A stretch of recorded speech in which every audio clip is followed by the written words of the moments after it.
I'm going to get on my soapbox again. I've been listening to, certain individuals with a certain diet.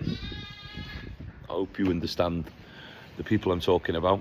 The people that are, well, there's a certain individual that is trying to say that we shouldn't be shooting deer, that we shouldn't be gassing pigs. He's made a movie, or it's on Amazon or something like that, and it just makes me laugh. You know, these people are jumping on a bandwagon which is like, what, 3% of the population that have a certain dietary requirement and believe that they're saving the earth and animals by not eating meat and dairy. Can I tell you, you haven't got a Scooby-Doo. You haven't got a clue what dies for you to be fed. I bet you a lot of these so-called plant-based people have never grown anything. They won't understand what it takes to get something from A to B. And what dies for you to be fed? As a farmer, as a livestock farmer that has cows, and you can hear a bleating lamb over there, and has sheep, and grows his own food as well, as in vegetables and salads and fruit. Come on, little lamb. Yeah.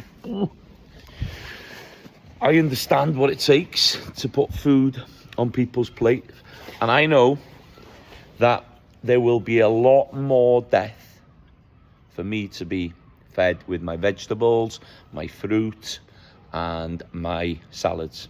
That's a fact. You know, nothing comes without a death toll. And the sad bit of this is how these people are preaching to, I would say, very naive individuals who are sucked into this so-called lifestyle. You know, some people call it a cult.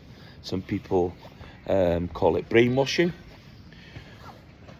There's a freedom of choice in life, okay? If you want to eat them big things over there, or that little thing that I've just been handling, lamb, beef, chicken, pork, that's your choice. But I can tell you that whatever we're putting on our plate, there'll be something dying. And there will be a death toll.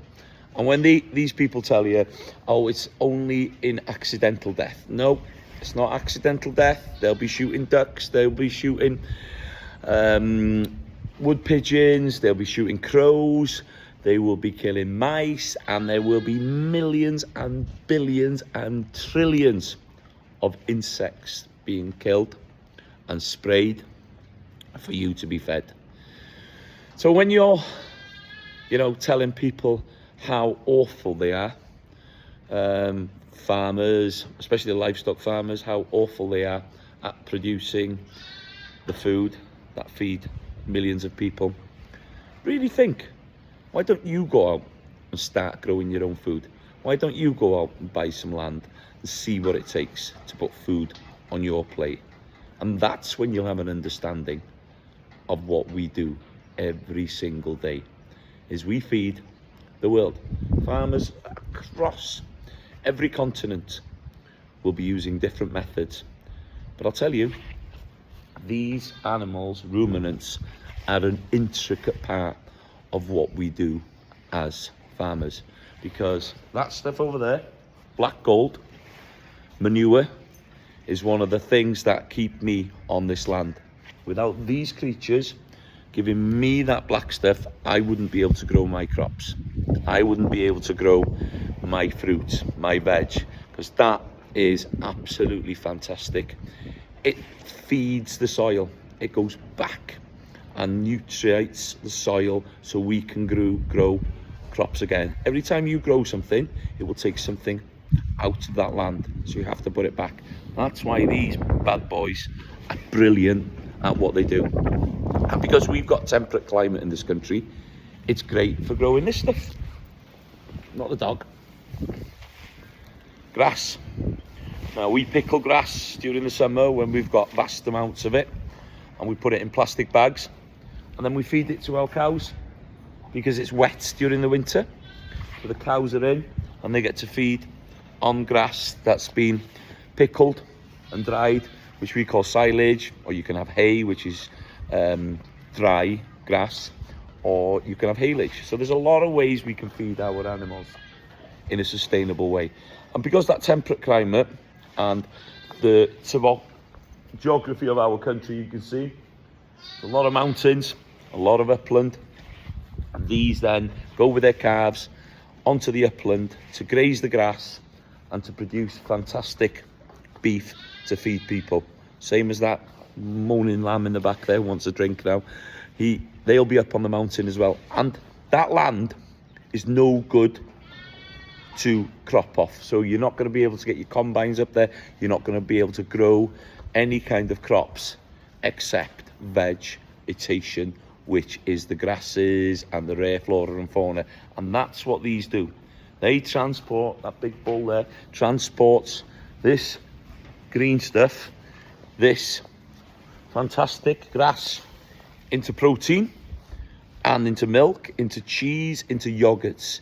So hopefully this has been a little soapbox for everybody out there that is going to think where their food comes from.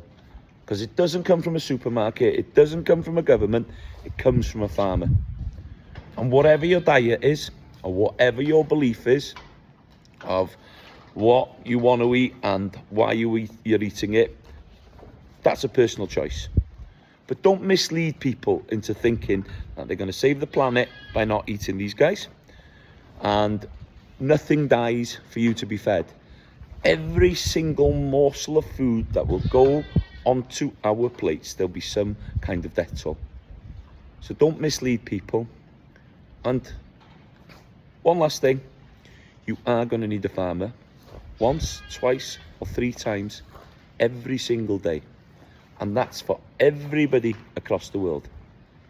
Farmers are the intricate part of the whole cycle of life on Earth, because we're the people that feed the majority of the population. And I think we're about 1 or 2%. So imagine that, 1 or 2% of the population are feeding 98%. Thank a farmer, they're doing a fantastic job. Feeding you affordably, sustainably, ethically, and in a regenerative way. Yeah, we're not perfect, but by God, we're keeping people fed. Living the dream. Come on. Get on. Good girl.